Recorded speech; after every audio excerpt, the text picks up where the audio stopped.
Good morning from sunny Valencia, Spain. Valencia is Spain's third largest city after Madrid and Barcelona, and is located on the east coast of the country. It's in one of the best climate regions of Spain, with mild winters, including in early March when I was visiting and recording this video. Good morning from Valencia. I'm so excited to be here for a couple of days visiting friends, eating paella, and exploring the city and hopefully sharing that with you. So it's the morning, it means it's time for some coffee. Let's go.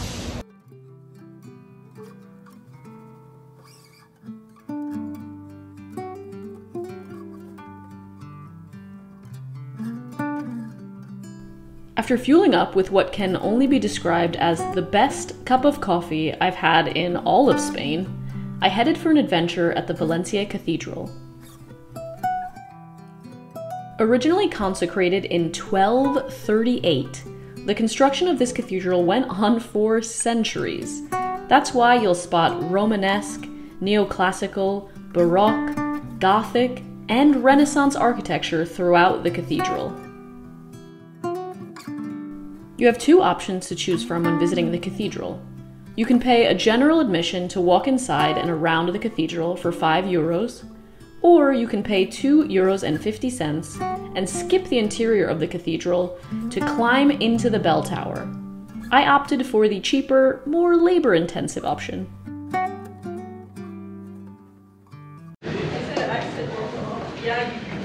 Oh.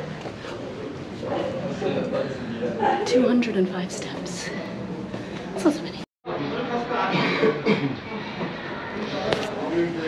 Okay. 205 steps later, and it was well worth it for the views.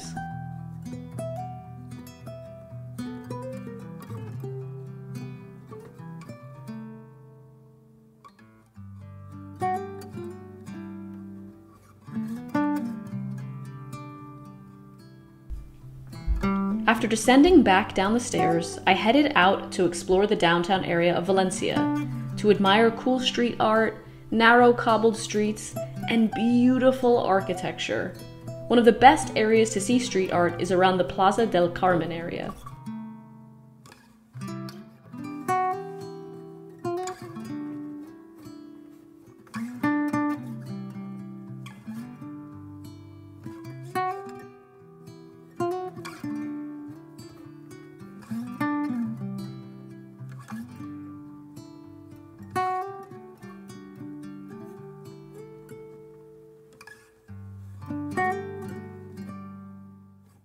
The streets are so narrow back here, and there's so many of them that my phone has no idea where I am.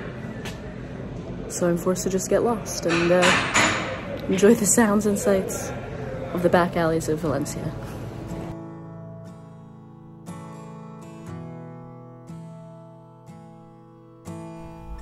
I wandered past the narrowest building in Europe and then headed into the very cool Contemporary Culture Center, which is a stunning building in its own right, and it always has different events and art exhibitions going on. It's also free to enter. Another great museum to visit while you're in Valencia is the Museum of Illustration, which has interesting exhibitions as well as a beautiful garden area where you can enjoy lunch in the sunshine after exploring the museum. And speaking of lunch, for a lunch break I headed for one of the city's most famous sandwich spots. Called Bocadillos, I ordered half a bocadillo, which was more than enough food for me. It was packed with fava beans, chorizo, and morcilla, which is a Spanish blood sausage, kind of like black pudding. I've tried a lot of different types of blood sausage, and this ranks up there in the top 3 of all time. The sandwich itself was fantastic.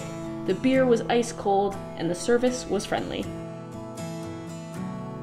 There's a part of Valencia that I really fell in love with, and that made me believe that this is one of those cities that I could live in, and that's the 6-mile-long Turia Park.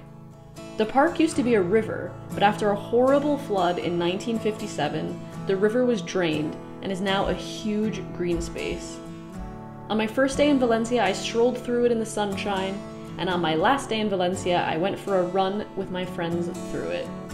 It's full of different areas to play sports, jog, cycle, and just generally enjoy the near constant good weather here in Valencia. If you keep walking along Turia, you'll end up at one of the city's most photographed areas, Ciudad de las Artes y las Ciencias. The City of Arts and Sciences is home to an IMAX, a planetarium, an interactive science museum, an opera house and performing arts center, and tons of incredible architecture to enjoy for free.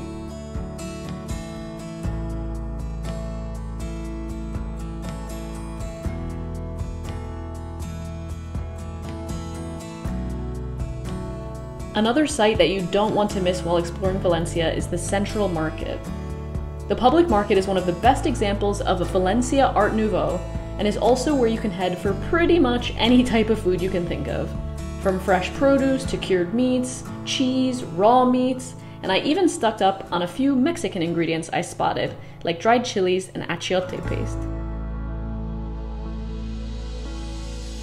You can't come all the way to the home of paella and not have a paella. It was also a good chance for me to get to a completely different neighborhood in Valencia. For less than 10 euros, you can grab a taxi from the center and be at the beach in about 10 or 15 minutes. Or you can take the bus for €1.50 and be there in about 35 to 45 minutes. We are about to have the thing I have been looking forward to most in Valencia, some paella.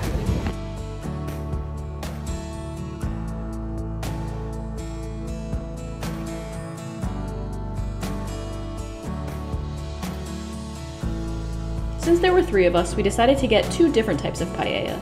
The traditional Valencia paella is with chicken, rabbit, green beans, and butter beans.